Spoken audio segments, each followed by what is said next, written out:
মন্দিরটা কেমন হবে তাহলে?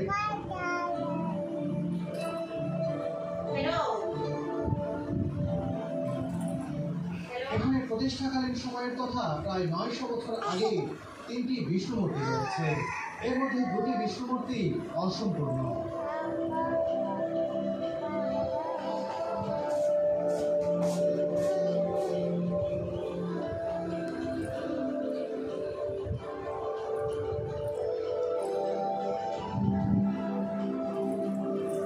মন্দিরটি প্রতিষ্ঠার পর বিভিন্ন সময়ে আক্রমণের শিকার হয়। তারই পরিপ্রেক্ষিতে বিষ্ণু মূর্তি সহ মন্দিরের অন্যান্য অনেক মূর্তি ধ্বংসপ্রাপ্ত হয়।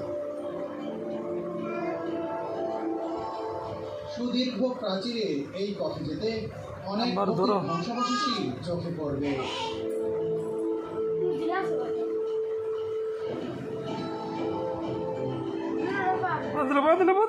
একটি বিষ্ণু মূর্তি সম্পূর্ণ ও অক্ষত অবস্থায় টিকে রয়েছে এখনো।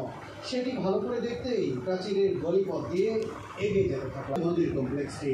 সেই সাথে দৃষ্টিগোচর হল কেন্দ্রীয় মন্দিরের আইকনিক সেই সুউচ্চ টাওয়ারগুলো।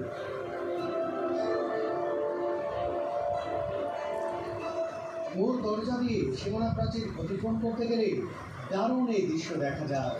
একেবারে সোজা মূল মন্দিরে।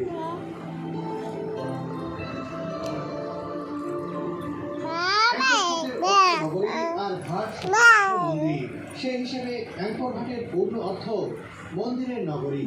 এই মন্দিরকে কেন্দ্র করে সেই সময় এখানে গড়ে উঠেছিল মানব সভ্যতা। শত শত বছর আগে হেঁটে গেছেন আর পুণ্যার্থীরা, সেই হেঁটে যাচ্ছি। এখানে দুই পাশে পাবেন এইরকম একটি ভবন। এটিও কিন্তু 900 বছরেরই পুরনো। এটি হচ্ছে সেই সময় তারা লাইব্রেরি তৈরি করেছিলেন জ্ঞান চর্চার জন্য। বিভিন্ন ধরনের বই পুস্তক এখানে রাখতেন এবং এখানে তারা বিদ্যা চর্চা করতেন। যে ভবনটি দেখছেন ঠিক একই ধরনের ভবন তৈরি করা হয়েছে, লাইব্রেরি ভবন। এই যে দুই পাশে দুটি খুবই সুন্দর স্থাপনা। আর ঠিক এর মাঝ বরাবর এই রাস্তা দিয়ে যদি